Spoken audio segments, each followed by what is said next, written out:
Hello. Before we begin, just take a breath with me. Just one. And I want to ask you something honestly. Have you ever wanted to change something so badly and still found yourself back in the exact same place? The same reaction, the same relationship dynamic, the same habit, the same emotional state. And maybe the hardest part is that you know better. You're aware. You've done the work. You understand the pattern. So why are you still in it? If that question has ever lived inside you, this episode is for you. Because today we're going deeper than motivation. We're going to go deeper than mindset. We're going into why real change can feel so hard and how it actually happens. Welcome to the Aligned Human Project podcast, where consciousness meets creation and hustle gives way to harmony. I'm Dawn Elgin, contrarian soul guide, spiritual CEO, and founder of Practical Spiritualism. This is a space where we explore what it truly means to be human, aligned, awakened, and in flow with the field of life itself. Together, we'll bridge science and spirit, energy and embodiment, purpose and prosperity, so you can remember who you are beneath the programming and reclaim the power to create in full alignment with your soul. Because the next evolution of humanity isn't out there, it's in here. This is the Aligned Human Project. Hello, and welcome to the Aligned Human Project podcast, where consciousness meets creation and alignment becomes a way of life. I'm your host, Dawn Elgin, and today I want to talk to you about one of the most painful experiences people carry in silence. It's the shame of knowing and still not changing. So let's start with that shame. There is a very specific kind of pain that comes with awareness. Because when you're unconscious, you can blame life. You can blame other people. You can say, this just keeps happening to me. But once you become aware, once you can actually see the pattern, there's nowhere to hide. Now, you know. And if it keeps happening, many people turn that awareness into self-attack, into criticism. They think, what's wrong with me? Why am I still here? Why can't I just change? And I want to say this clearly. Awareness without compassion becomes cruelty. Just because you can see the pattern does not mean you've learned how to change it. I work with a lot of people, a lot of high achievers. And one of the reasons that I love what I do is because of my own journey. I am a person that has walked through the darkness. If you take a look at how wood element people learn, that's who I am. I'm a strong wood element personality.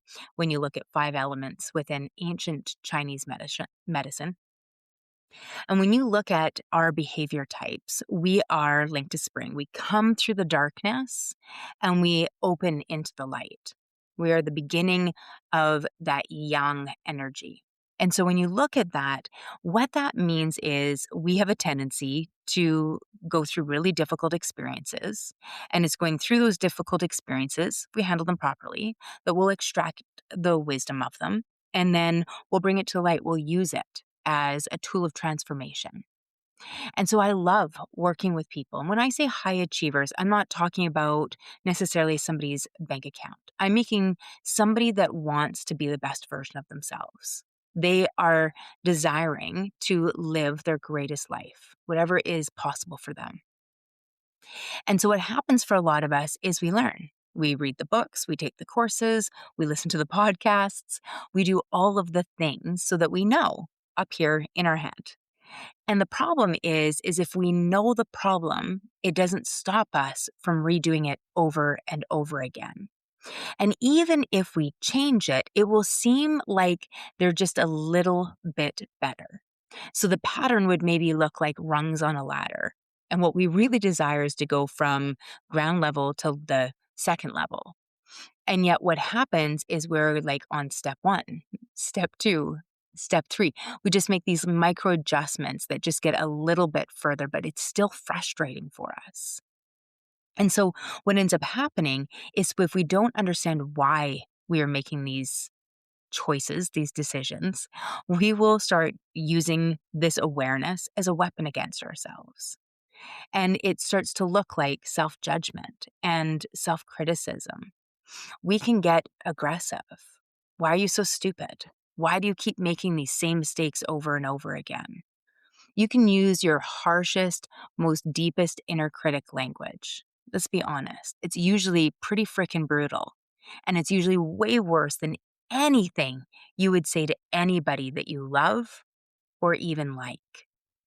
And yet, we're the ones that betray ourselves, that abandon ourselves, that curse ourselves more than anyone else. Awareness was never meant to be a weapon against ourselves. It's like getting mad at a toddler that's learning how to walk and ridiculing it every single time that he falls down.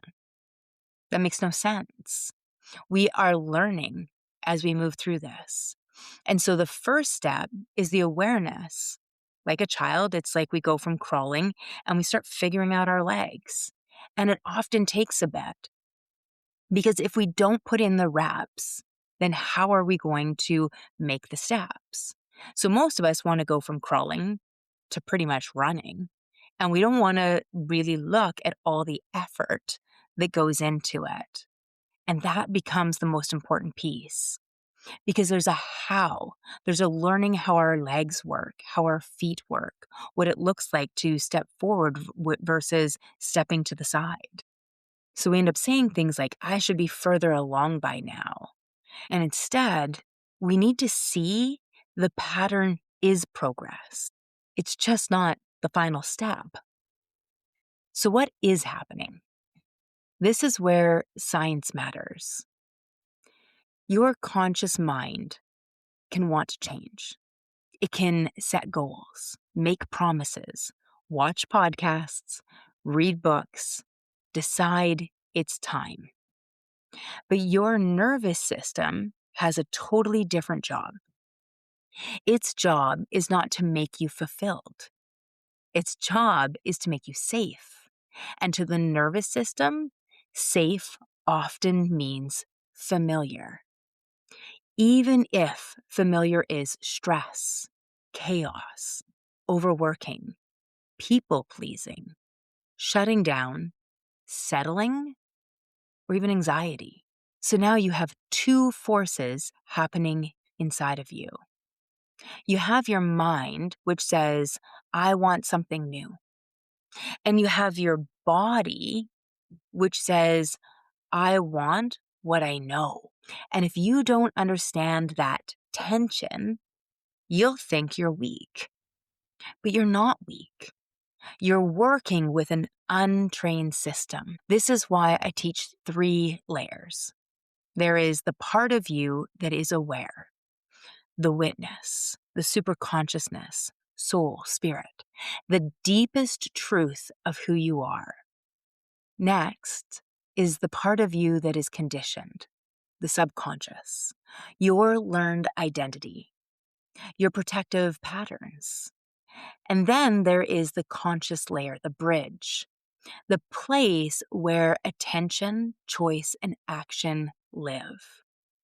Most people know they are the witness, but they haven't learned how to lead the subconscious through conscious choice. And that is the work. We hear people talk about the world being asleep. I always am cautious about that type of language because it feels very derogatory. But when we learn that we are the witness, the one that is always there, that's ever present, that is an awakening. That is the beginning of what's happening. It can often look like our realization that instead of there being some great energy out there, God, source, universe, that is punishing us, we become aware that where we come from is pure love, pure light, pure information. And that can be your awakening, but it's the beginning. Our first intrinsic purpose, so personal, internal, is to answer the question, who am I? And who I am is consciousness. It is superconsciousness. It is soul, spirit. It is who I am. And then our second intrinsic purpose is to embody that. So learning to lead your system is embodiment. When we start walking the talk, that is the difference between insight and integration. Now, the subconscious, that other part of us, is the part that is all based off of the past. And so you can think of it like this. Our soul, our witness, is who I am. The ego, the identity, is what I am. So it's built up of all of my past experiences, including epigenetics and ancestral, and even the land and the people around us. And the importance is when we get to consciousness is choice. And when we start acting and behaving, so that embodiment is in service to who we are instead of what we are. So we start behaving in service to our highest self, our pure potential, instead of in service to the past, to the version of you that suffers. With this, we understand that awakening is the beginning, not the end. Now, let's talk about that ego. A lot of people try to fight the ego, and I don't see it that way. The ego is the identity built from your past. It's the version of you that learned this is who I need to be to survive. This is how relationships work. This is what love costs. This is how I stay safe. So when you try to change, you're not just changing a habit. You're changing an identity that once protected you. So of course there's going to be resistance. And then we layer in the pain body, the emotional residue of old experiences, stored hurts that get activated in present moments when you get triggered. So someone says one thing, and suddenly you're reacting from 10 years ago. You're not even here. That's why the response can feel bigger than the moment. You're not feeling now. You're feeling accumulated history. Psychology has shown us that emotional learning happens deeply and early, before the age of 8. And neuroscience shows us that repeated states become traits. What you practice neurologically strengthens. What you rehearse emotionally familiarizes. What you repeat becomes easier to repeat again. This is why insight alone often doesn't create transformation. The pathway is understood, but not yet rewired.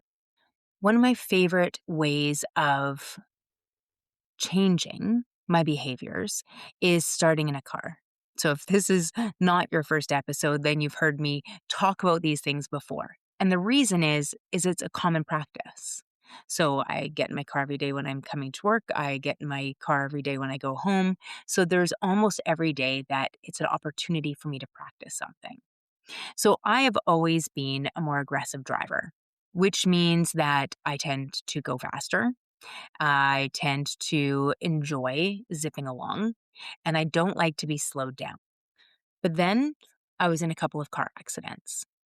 And so I lost my joy of driving. And my nervous system started to take driving as being very dangerous.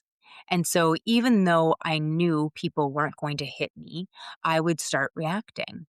I would react physically. I'd have like a huge nervous system flush that would happen. I would tighten, I would jerk my wheel. I would have all sorts of reactions when anybody got even close to me, to the point that it was like, that's a little over the top. And then, because I would feel scared, I would react. Whether that was to get angry, to go into a rant, to talk about it with my husband and go down a whole spiral with it, I would just keep reacting, even though I knew nothing was happening. Intellectually, I knew I was safe. Intellectually, I knew they were nowhere near my car, but I was still reacting. Change couldn't happen from knowledge. So I had to teach myself and start putting in the reps, the practice of calming while I was driving. So that looked for me like doing belly breathing. So I would do 4 counts in, 4 counts out, what we would call a water breath. Maybe I would pause for a couple of seconds, always doing it with my eyes open. I would start breathing into my pelvis and feeling that breath there while I was at a stoplight. I would roll my shoulders. I would continuously work through teaching my body, practicing what safety felt like in my body. So I would mentally rehearse it, and then I would physically rehearse it over and over and over again until it became normal for me to go from A to B, where people could be changing lanes, they could be going through red lights, anything could be happening. And I was so present in my body that I stopped reacting. So, how do we actually change? Not punishment, not self-hate, not forcing. Real change happens when the new becomes safe enough to sustain. That means small moments, micro choices, pauses, breathing, new responses practiced consistently. Maybe today the change is not becoming perfectly calm. Maybe it's pausing before the reaction. Maybe it's speaking one honest sentence. Maybe it's leaving one conversation earlier. Maybe it's resting without earning it. Small is not insignificant. Small is how the nervous system learns. We put in the reps. So let's do this now. Go ahead and take a breath and just feel into your body. Not the story, the sensations. Where's the tension in your body? Can we soften the shoulders? Can we soften our thighs and our hips? What about your belly? Is there a place that you're holding tension? I just want you to notice it without judgment. Notice the sensation. Now ask yourself, what in my life am I trying to change through force? And then ask what would feel safe, kind, and sustainable instead. And then just listen. There's no need to perform, no need to fix, just notice. Create the awareness and breathe into it. This is how we make space to consciously choose. Remember, alignment is what happens when what we do is in service of who we are rather than what we are. You do not change because you shame yourself enough. You do not change because you finally hate the old version of you. You change when you create enough safety to practice something new consistently. That is how identity shifts. That is how the field changes. And when the field changes, the form follows. And if this resonates, this is the work we do inside Align Your Life, inside of the Aligned Human Project, and inside Alignment Operating System. Not just insight, embodiment. Not just awareness, creation. Not just healing. Aligned leadership in life, love, work, and the systems you touch. If you're here to build a life that doesn't cost you your nervous system, to lead, love, and create from alignment instead of exhaustion, you're in the right place. This is practical spiritualism. This is the Aligned Human Project. And this is where we stop reacting to life and we start creating it.